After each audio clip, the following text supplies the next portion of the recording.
Hi, I'm Anthony from City Backyard Veggies.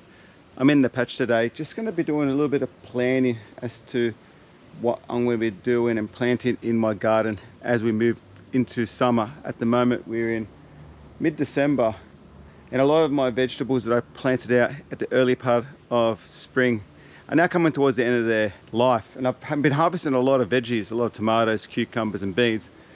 But now it's time to start planning what I'm going to be planting in my patch, summer veggies wise, but also bearing in mind the time frames that we have as we now going into autumn, and being aware that planting long season summer veggies now, it's just a little bit late here in Sydney.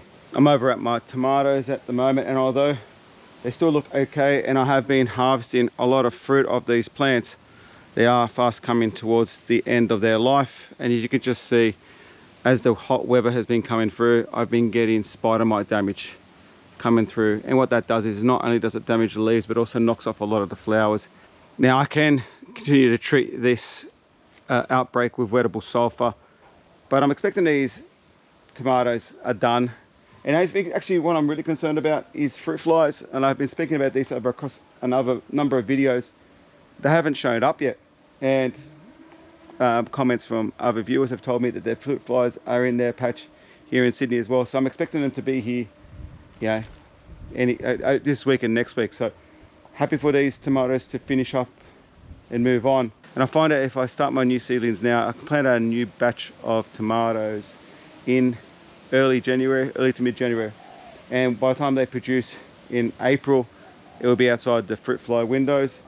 So I'm looking at removing these tomatoes, the thunders, in about 3 weeks time. Likewise over at my farah, again, the blight's starting to run through it, but also spider mites. And you can just see what the spiders, I was just trying to point that out before, that damage their flowers. So if you do find that your flowers are dying, it's because of the spider mites, and that tinge just showing a lot better on this plant here. For my late season tomato plantings, I've started off 2 varieties. In my garden I'll be planting Tala, which is a Roma tomato. Dad's requested a planting of Farah, same as the ones I planted out in my first planting. He really liked the style of tomato it was, so I'm growing them out for him. Seedlings have been planted out now for 2 weeks. They're on their first true leaf, and these will be ready to be planted out in about 3 to 4 weeks time. Gonna give them a first round of nitrogen fertilizer, green power feed bottle, just give them a little mix, give them a bit of a water, keep them in full sun. It's really important so they don't get leggy and that they form a nice seedling that you can plant out. It's from germination to plant out should be about 4 weeks. Another vegetable that I plan on succession planting at this time is cucumbers. And generally speaking, with cucumbers, I start my season from start of September, with my last planting in about late February, which would be the absolute last plant. This season's cucumber plantings have been a bit of a disappointment for me, and after planting my first planting in late September that failed, this is my second planting. And look, I finally got a bit of fruit off these.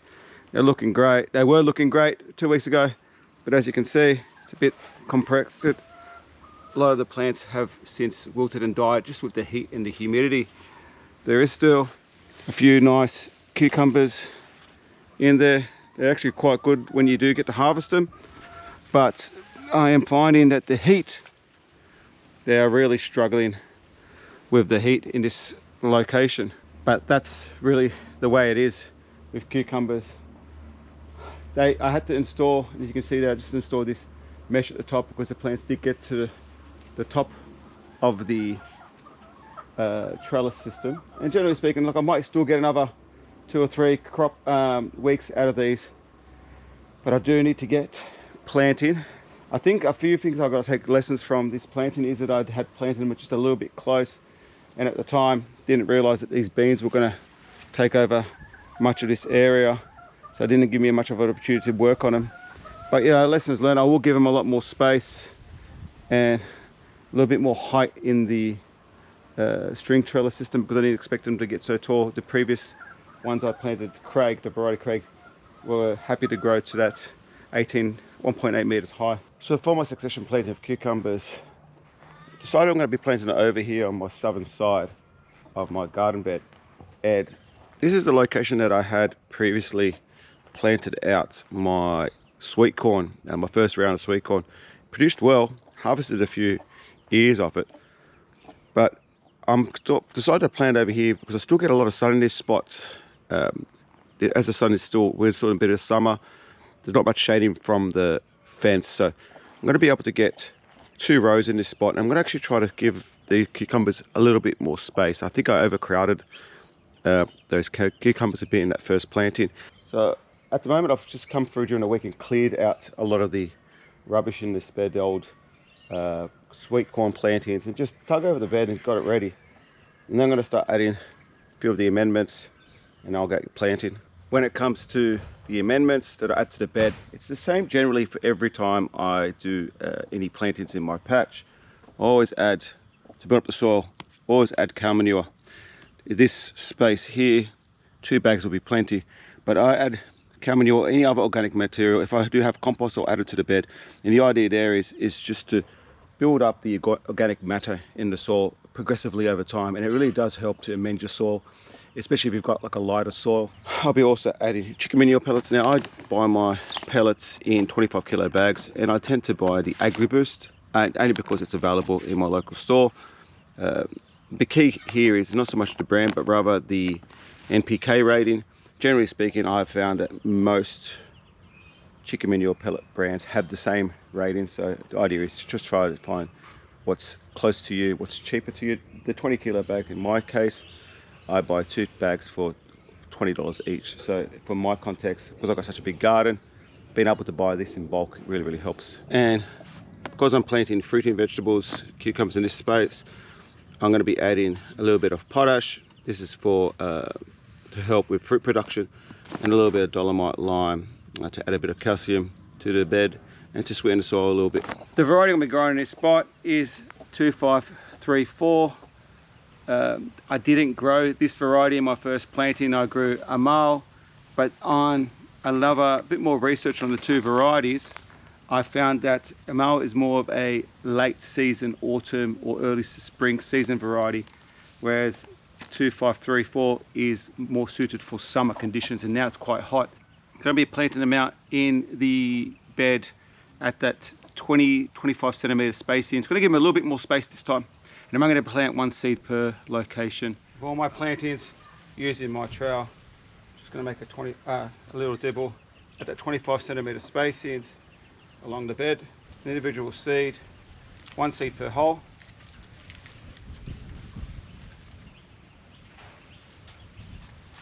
And using just a little bit of vermiculite, just doing a light cover across above those seeds,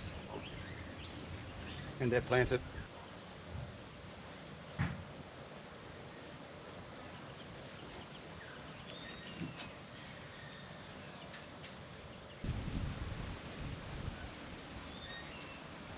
Finished planting out those cucumbers and got myself 18 spots planted out.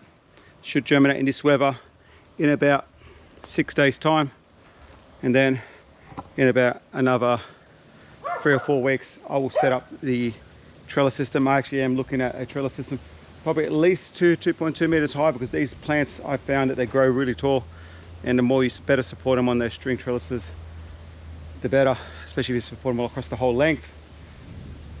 I am looking at doing 1 more planting of cucumbers as part of my succession planting in about a month's time, so late January. I'll be looking at doing 1 final planting, possibly 2, depending on how the weather is, probably in late February, early March as well, just depending on how my veggie patch is working. Coming over to my capsicums, and at this point I was looking at trying to plant another round of capsicums, but now that we're in mid-December, it's actually too late in Sydney to start another round. I just don't have enough time in the season. You need at least about 16 weeks for them to produce well, and you need the heat in the daylight hours.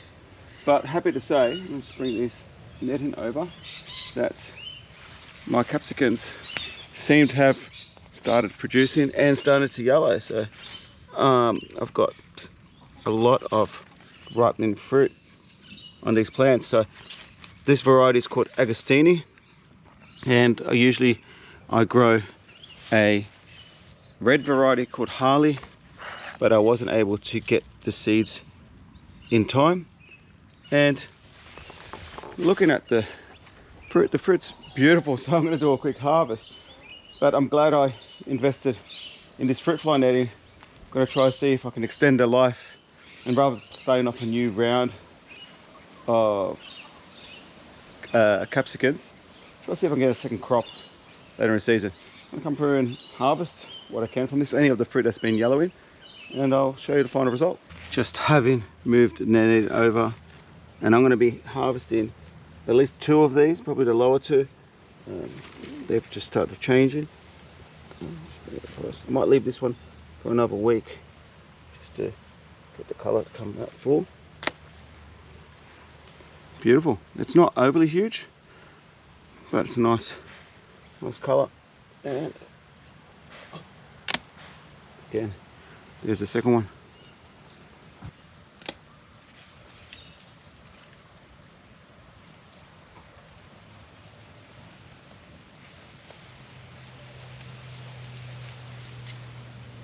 Just harvested 5 of those capsicums, and they're looking really good. Look, actually good size of my palm.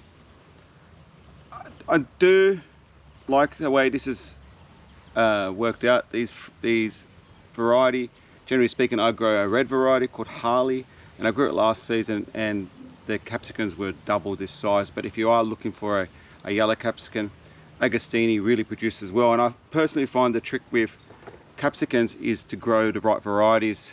Commercial varieties, in my case, work wonders, and they do put on good size. So with these plants now that I'm starting to harvest, I've seen a few little buds, flower buds forming up in the top of branches, so it's time for me to add some more fertilizer. Just a little scoop of chicken manure pellets, another little scoop of potash, and I'll put it to the base of each of the plants, and then hopefully they'll continue to produce all the way till March. Although I spent the day planning out my summer veggie succession plantings, come the new year I'll be starting to focus on my cool season seedlings, specifically on my brassicas. I like to get my first planting of broccoli and cauliflower in the ground here in Sydney just after Australia Day, so I do need to start my seedlings essentially New Year's Day. I find the key to growing brassicas this early in the season is to look for warm season varieties that generally grow up in the mid-north coast of New South Wales up into Queensland, especially in the winter time there. So in my search, what I found that works well in the Sydney weather here in January and February is Aurora for my broccoli. This is a warm season variety, produces really well. The head's not overly large but very uniform. If you can't find Aurora, Yates Summer Green that you can get at your local nursery is another summer variety that I have grown in the past as well. From my cauliflower, I'll be starting Serenity.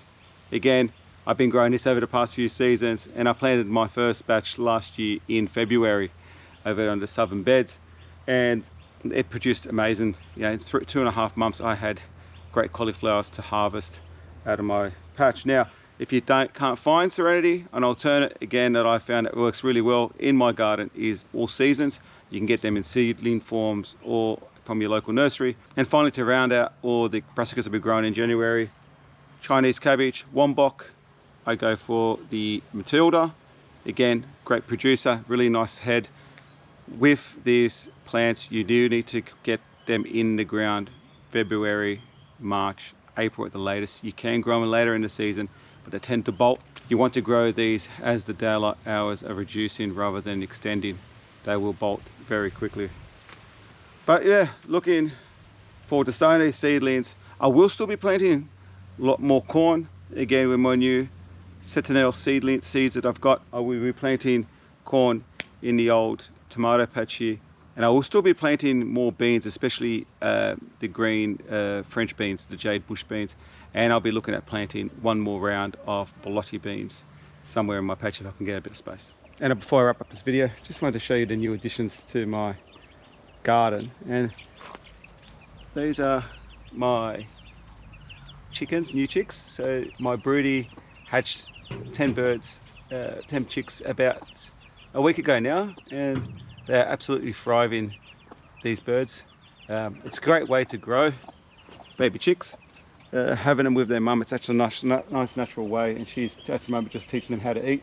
They are in my garden at the moment. I'm hoping they're not making too much damage, but we'll see how they're going. I'll keep my eye on them. These chickens are going to be replacing my current flock. They are getting a bit old, and I'm hoping to get a few females out of them, so they will replace those, and I will also be handing out some of those to family who have ordered chickens as well. Yeah, really excited how they're looking. Aiming to grow them out for about 6 months, and hopefully by that time they'll be pullets and ready to start producing eggs for the family. Thank you very much everyone for joining me in this video. Really appreciate all the support, and I hope to see you in the next one.